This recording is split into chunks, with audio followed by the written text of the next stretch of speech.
ভাইয়া দেখেন তো আমার গত মাসের বাকি কত টাকা হয়েছে। গত মাসে 3750 টাকা হয়েছে। 3750 টাকা? ভাইয়া গার্মেন্টসের বেতন এই মাসে দেয় নাই, আগামী মাসে পাবো। এই মাসে কোন রকম বাকি দিয়ে আমগরে চালাই নিতে হবো ভাইয়া। না না আপা, এই কথা কইেন না।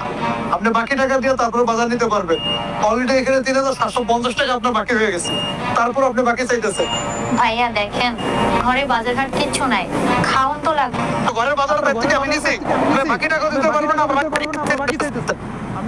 আপনারা গার্মেন্টসে চাকরি করেন, মাস শেষে বেতন পান, মানবতার ক্ষেত্রে আপনার ঘরে বাকি দিন, তারপর আপনার বাকি চান। বাকির উপরে আপনি পুরো টাকা দিয়ে বাকি নিতে পারবেন, কোনো বাকি হইব না। ভাইয়া তাইলে কি বাকি দিবেন না? না, আমি বাকি দেবো না। আগে আমার টাকা পরিশোধ করে তারপর বাকি দেবো। ঠিক আছে ভাই। যত সব বল খালি বাকির ভিতরে পড়ছে।